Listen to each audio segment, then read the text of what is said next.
Good morning students. प्रिय विद्यार्थियों,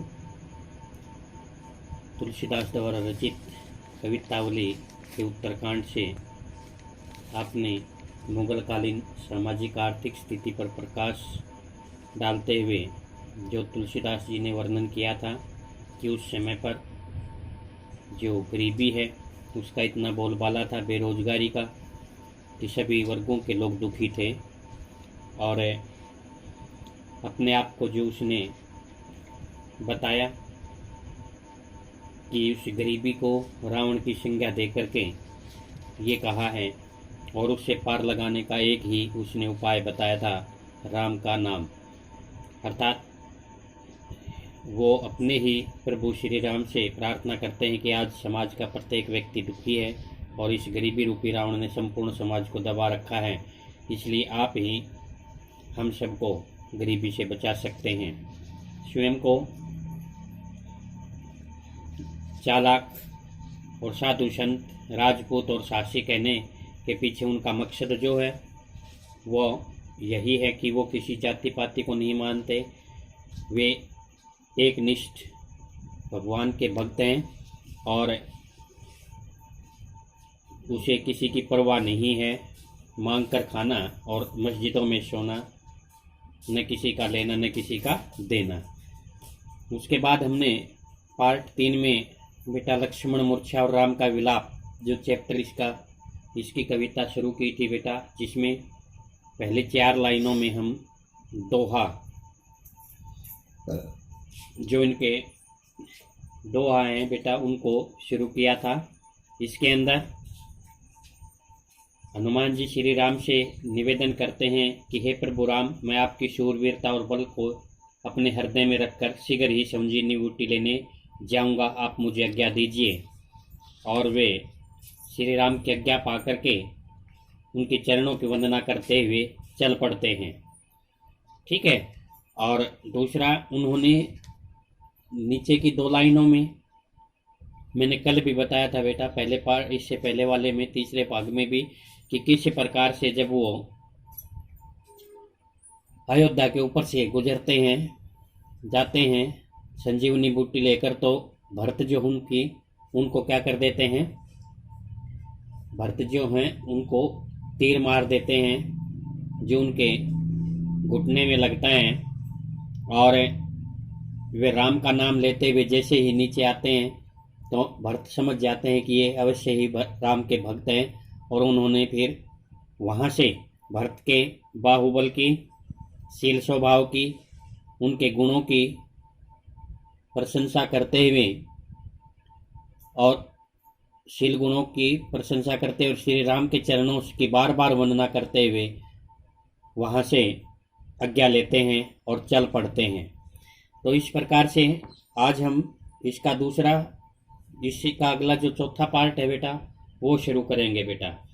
ठीक है बेटा। इसमें चौथे जो पार्ट है इसमें हम देखेंगे कि किस प्रकार से उस स्थिति का वर्णन कवि करता है गोस्वामी तुलसीदास, जो जब राम हनुमान द्वारा लाई गई संजीवनी बूटी की प्रतीक्षा कर रहे होते हैं, क्योंकि उधर उनको देर हो रही थी, सूर्य उदय होने से पहले उन्हें पहुंचना था, लेकिन रास्ते में अनेक कठिनाइयां आई उन्हें, वे समझ ही नहीं पाए थे कि संजीवनी बूटी कौन सी है, तो वे पूरे पर्वत को उठा कर ले चले थे। तो अयोध्या पर से जब जाने लगे, मैंने बताया था बेटा कि भरत ने जब उनको तीर मारा था तो वहां भी उन्हें विलंब हुआ था। तो इस प्रकार से अब हम ये इस पद में पढ़ेंगे बेटा कि किस प्रकार से लेकिन सामान्य मनुष्य की तरह विलाप करते हुए कौन, राम जो हैं हनुमान की प्रतीक्षा कर रहे हैं और अपने अनुज को, छोटे भाई को, लक्ष्मण को बार बार देख करके विलाप कर रहे हैं। उहा राम लक्ष्मण ही निहारी, उहा माने उधर, उधर वहां पर, ठीक है, उहा माने उधर या वहां पर, राम जो लक्ष्मणी, लक्ष्मण ही निहारी, लक्ष्मण को, लक्ष्मण जो मूर्छित पड़ा था बेटा रणभूमि में, उसको निहारी माने देख करके, बोले वचन मनुज अनुसारी, बोले मनु वचन, एक साधारण मनुष्य की तरह से वचन बोलते हैं। ठीक है, सामान्य मनुष्य की तरह से विलाप करते हुए कहने लगते हैं कि लक्ष्मण मूर्छा से राम का हृदय इतना अधिक व्यथित हो चुका था कि वह एक साधारण मानव की तरह रोने लगे थे। ठीक है, जिस प्रकार से अपने सामान्य मनुष्य अपने किसी नज़दीक का निधन देखते हैं, उनका देहांत देखते हैं, उनका अंत देखते हैं, तब वे किस प्रकार से विलाप करते हैं, उसी प्रकार लक्ष्मण को जब वे मूर्छित देखते हैं तो बार बार एक साधारण मानव के समान विलाप करने लगते हैं। तो उहाँ राम लक्ष्मणी निहारी, वहां पर जैसे ही राम ने लक्ष्मण को देखा, बार बार देख रहे हैं और बोले वचन मनुष्य की तरह, अनुसारी माने की तरह, सामान्य मनुष्य की तरह से।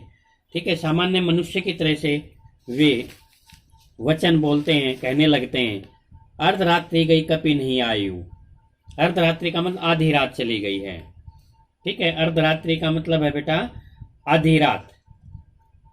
ठीक है, गई माने चली गई है। कपि माने यहाँ बंदर के लिए आया है वैसे, पर ठीक है, लेकिन बंदर यहाँ कौन है बेटा? हनुमान के लिए। ठीक है, वानर जाति तो पूरी थी उसके साथ में, लेकिन यहाँ पर जो जिसकी प्रतीक्षा हो रही है वहाँ उस हनुमान के लिए ये प्रयोग हुआ है कि आधी रात गई, आधी रात चली गई है, कपि नहीं आयो। कपि माने हनुमान नहीं आया है। उन्होंने कहा कि आधी रात चली गई है, लेकिन अभी तक कौन नहीं आया है? हनुमान नहीं आया है, वो है बंदर नहीं आया है। ठीक है, हनुमान अभी तक नहीं आया है। राम उठाई अनुज उरलायु। राम ने अनुज उठाई अनुज अर्थात अपने छोटे भाई को उठाया। उरलायु, उर माने हृदय से, लायु माने लगाया। तब राम ने अपने छोटे भाई को अपने हृदय से, छोटे भाई लक्ष्मण को उठाया और अपने हृदय से लगाया।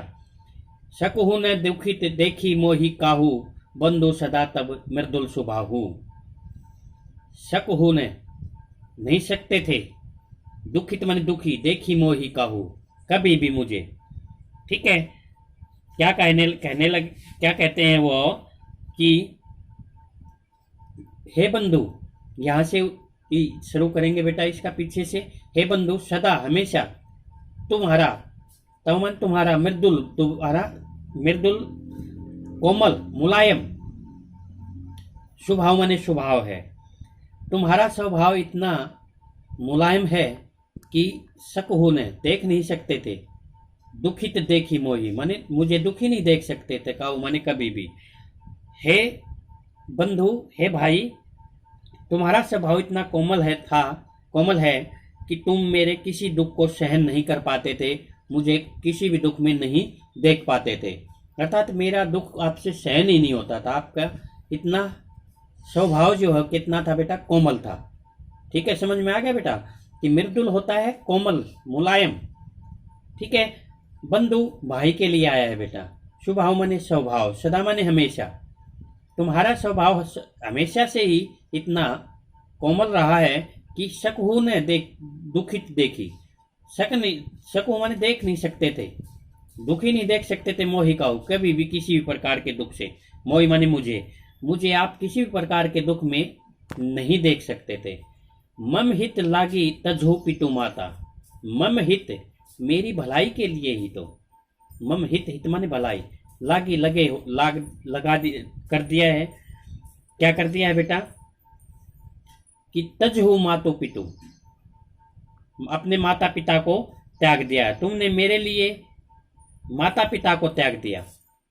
ठीक है, मम हित लागी अर्थात मेरे लिए ही तुमने, तजहु मन त्याग दिया है, छोड़ दिया। मातो पितु माता पिता को भी, क्योंकि बेटा आपको पता है बेटा कि रामायण के अंदर आप जब देखते हैं, पढ़ते हैं, सुनते हैं, तो आपको पता है कि लक्ष्मण को किसी भी प्रकार का वनवास नहीं मिला था, लेकिन वो अपने भाई की और भाभी की सेवा करने के लिए स्वयं कष्टों से को सहन करते हुए उनके साथ जंगलों में भटकते हैं। तो ये कहा है कि मम हित अर्थात मेरी भलाई के लिए ही, मेरा हित चाहते हुए, मेरी भलाई चाहते हुए तजहु मातु पिता, अपने माता पिता का त्याग किया। सेहेहु विपिन हिम आतप बाता, सेहु माने सहरयो, सहरयो में अपने माता पिता को त्याग करके सहरयो, विपिन माने जंगल की, ठीक है, जंगल की जो है, हिम माने बर्फ, सर्दी जिसको हम कहें भयंकर सर्दी, आतम माने गर्मी, ठीक है, और बाता माने होता है बेटा आंधी या तूफान, ठीक है। आपने मेरी भलाई के लिए अपने माता पिता को छोड़ दिया, और किसकी बेटा, जंगल की, ठीक है, वनों की जो है, सेव माने सह रहे हो, सर्दी को भी, गर्मी को भी, और आंधी तूफान को भी, ठीक है।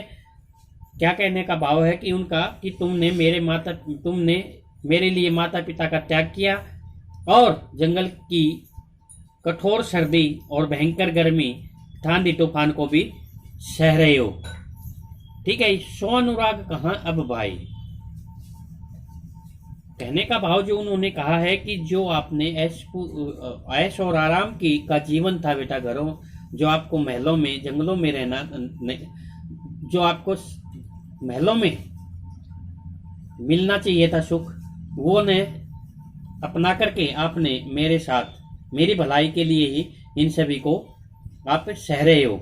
सो अनुराग कहाँ अब भाई, हे भाई वह प्रेम अब कहाँ चला गया है।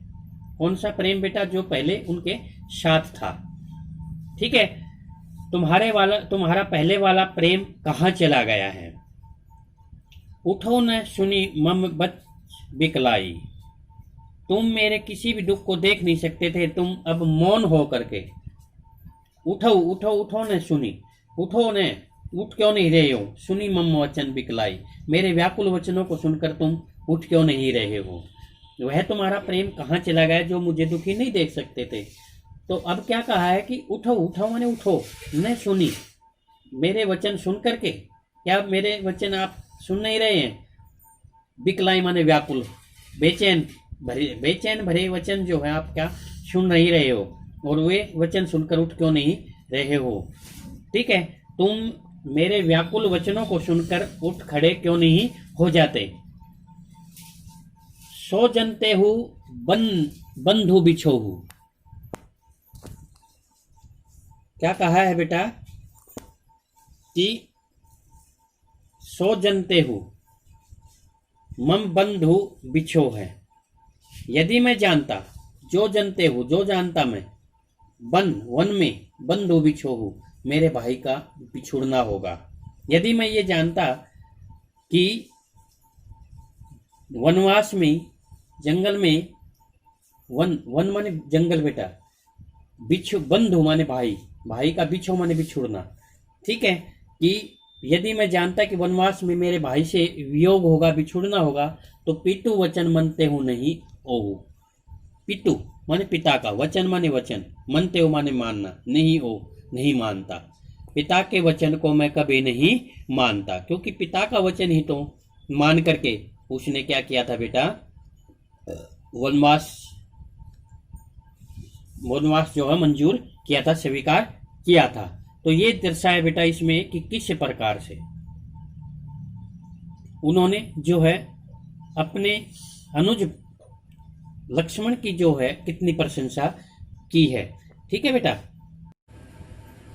सुतबित नारी भवन परिवारा, होई जागी जाही जग बार ही बारा। सुत देखना बेटा, राम पुनः कहते हैं, दुखी होकर कितने बेचैन हो जाते हैं। उन्होंने कहा कि क्या कहा है कि हे भाई, सुत माने बेटा, बेटा ठीक है, सुत माने बेटा, सुतबित नारी भवन परिवारा, इन चार चीजों के बारे में बताया है कि पुत्र, नारी, भवन और परिवार। क्या कहा है, पुत्र धन संपत्ति, नारी या पत्नी, भवन महल जो होते हैं, और परिवार बार बार प्राप्त हो सकते हैं। वो कहा है कि संसार जो है वो बेटा क्या है, नश्वर है बेटा, संसार तो नश्वर है। तो उसने कहा कि संसार में वित्त, सुत माने बेटा, वित्त माने धन संपत्ति, नारी माने पत्नी, भवन माने भवन या महल, परिवार माने परिवारा। शुद्ध वित्त नारी भवन परिवारा। इस संसार में जो क्या है बेटा कि बेटा, धन संपत्ति, नारी या पत्नी, भवन और परिवार, हो ही जा ही जग बार ही बारा। ये हमें इस संसार में बार बार प्राप्त हो सकते हैं कि इन चीज़ों को हम दोबारा से भी इस संसार में प्राप्त कर सकते हैं। ये कहा है इस संसार में जो है, क्योंकि ये संसार नश्वर है, इसमें हमें ये चीज़ें बार बार मिल सकती हैं, हो ही जा ही हो सकती हैं, हो मिल सकती हैं हमें। जग माने संसार में, बार ही बारा माने बार बार में हमें प्राप्त हो सकती हैं। अश विचार जिए जाग हुताता, मिली न जगत सहोदर भ्राता। अश विचार जिए जाग हुताता, ये विचार करके, जिए माने जाग जाए, जाग हुताता है, हे भाई जाग जाओ। ये विचार करके, ये सोच करके कि ये चीजें तो इस संसार में बार बार हमें मिल जाएंगी, ठीक है। मिला ही न जगत सहोदर भ्राता, लेकिन इस संसार में सगा भाई नहीं मिल सकता, ठीक है। मिला ही न जगत है, अर्थात इस संसार में नहीं मिल सकता। सहोदर भ्राता माने सगा भाई। सहोदर होता है बेटा एक पेट से, सह माने साथ में, उदर माने पेट में, एक पेट से जो पैदा होने वाले, भ्राता माने भाई। लेकिन हम ये देखते हैं बेटा कि ये सहोदर भ्राता जो शब्द यूज किया है उसने अपना सगा भाई, देखना किस प्रकार से, हालांकि वो एक पेट से पैदा नहीं हुए थे। कौशल्या जो राम की माता थी, उनको एक ही पुत्र का जन्म हुआ था, राम का, ठीक है। लेकिन लक्ष्मण जो था वो उर्मिला का पुत्र था बेटा, और उर्मिला ने दिया, लेकिन वो उसको सगा भाई मानता है, ठीक है। सहोदर भ्राता का मतलब सगा भाई, एक ही पेट से जो पैदा होते हैं। तो उसने क्या कह दिया बेटा यहाँ पर, जो कि पुत्र, पत्नी, धन संपत्ति, भवन, महल और परिवार, परिवार माने परिवार, इस संसार में हमें बार बार मिल सकते हैं, लेकिन इस संसार में सगा भाई दोबारा से नहीं मिल सकता। ये विचार करके तुम जाग क्यों नहीं जाते, हे भैया तुम जाग क्यों नहीं जाते। इस प्रकार से देखना बेटा कि कितना करुण वर्णन उन्होंने कर दिया है बेटा, कि उसने ये भी बता दिया कि इतने विचलित हो गए हैं राम कि उन्होंने एक सामान्य मनुष्य की तरह विलाप करते हुए कहा कि किस प्रकार से आधी रात चली गई है, क्योंकि आधी रात हो चुकी थी और हनुमान संजीवनी बूटी लेकर नहीं आए थे। तब इतने बेचैन हो गए थे, क्योंकि एक जो सुषुम्न वैद्य ने टारगेट रखा था कि सूर्य उदय होने से पहले यदि वो पहुंच जाएंगे तो लक्ष्मण जीवित रह सकते हैं, नहीं तो नहीं। और आधी रात से ज़्यादा समय जब हो गया था तो उन्हें ये लग रहा था कि हो सकता है हनुमान न पहुंच पाए। तब उन चीज़ों, उस समय का वर्णन है, वो सोच विचार रहा है कि किस प्रकार से तुम्हारा इतना स्वभाव कोमल था कि आप मुझे भी दुखी नहीं देख सकते थे, और मेरी भलाई के लिए तुमने माता पिता का त्याग किया बेटा, और जंगल की कितनी कठोर सर्दी गर्मी आंधी तूफान को सह रहे हो, ठीक है। तो यदि मुझे ये पता होता तो मैं क्या करता बेटा, पिता के वचन को नहीं मानता, क्योंकि पितृभक्त कहें हम, पिता के वचनों का पालन करने वाला कहें, मर्यादा पुरुषोत्तम राम कहें, ठीक है। तो उस बारे में कहा है कि मैं यदि, उसने इससे पिछले पद्यांश में ये दर्शा दिया कि मैं पिता के वचनों को नहीं मानता, यदि मुझे पता होता कि मुझे अपने भाई से भी छुड़ना पड़ेगा, ठीक है। तो मुझे ये पता होता तो मैं पिता के वचनों का पालन नहीं करता। तो पिता के वचनों का जो पालन करने वाले के रूप में उन्हें जाना जाता है, इसीलिए उसने 14 वर्ष का वनवास स्वीकार किया था बेटा, कैकेयी के कहने पर। तो इस प्रकार से हम देखेंगे बेटा कि किस प्रकार से एक सामान्य मनुष्य की तरह से उन्होंने अपने अंदर की व्यथा है उसको प्रकट किया है बेटा, और उन्होंने यहाँ तक कह दिया कि इस संसार में सगा भाई दोबारा से नहीं मिल सकता। और जबकि कहा है कि बेटा, धन संपत्ति भी दोबारा आ सकती है, बेटा भी दोबारा मिल सकता है, पत्नी भी दोबारा मिल सकती है, भवन माने महल भी दोबारा बन सकता है, और परिवार दोबारा से निर्माण हो सकता है, लेकिन सगा भाई दोबारा से नहीं मिल सकता। तो बेटा ये पद्यांश जो पार्ट 4 है यहाँ तक पढ़ा बेटा। तो इस आधार पे आप प्रश्न उत्तर नोट करें बेटा रफ कॉपी में। पहला जो प्रश्न है बेटा वो है, लक्ष्मण कहाँ मूर्छित हुए थे? लक्ष्मण कहाँ मूर्छित हुए थे? अगला प्रश्न है, लक्ष्मण ने राम के लिए किस चीज का त्याग किया था? किस किस चीज का त्याग किया था? वैसे तो उन्होंने सभी चीजों का त्याग किया था, लेकिन हम सामान्य रूप से सभी के लिए कह सकते हैं कि उन्होंने किस चीज का त्याग किया था वो लिखना है आपने। जो उनके जीवन में सुख थे उनका त्याग किया था। तो सुख जो महलों का सुख था, माता पिता का सुख था, सारी चीजों का, वो सभी का त्याग कर दिया था उसने। अच्छा, लक्ष्मण की दशा देखकर कौन साधारण मानव की तरह विलाप करने लगा? ठीक है, लक्ष्मण की जो दशा थी रणभूमि में, वो उसे देखकर कौन साधारण मनुष्य की तरह विलाप करने लगा? इस संसार में दोबारा से क्या नहीं मिल सकता? इस संसार में दोबारा से क्या नहीं मिल सकता? अगला प्रश्न है, राम के अनुसार, राम इस कविता में राम के अनुसार हमें इस संसार में दोबारा से किस किस चीज की प्राप्ति हो सकती है? ठीक है। अगला प्रश्न है कि जो लक्ष्मण है बेटा, लक्ष्मण के बारे में राम ने क्या कहा? कि राम ने कहा था ना कि भाई जनते हूँ बन बंधु बिछो हूँ, यदि मैं जानता कि राम कि मुझे अपने भाई से भी छोड़ना पड़ेगा तो मैं पिता के वचनों को नहीं मानता। तो भाई से भी छोड़ने के कारण वो क्या नहीं करता, ये प्रश्न नोट करने हैं बेटा आपको। ठीक है।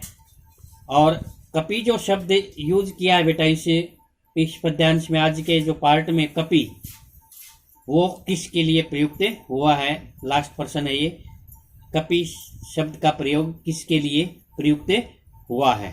ठीक है बेटा, इन प्रश्नों को आपको रफ कॉपी में नोट करना है और लिखना है बेटा। Thank you. ओके बेटा।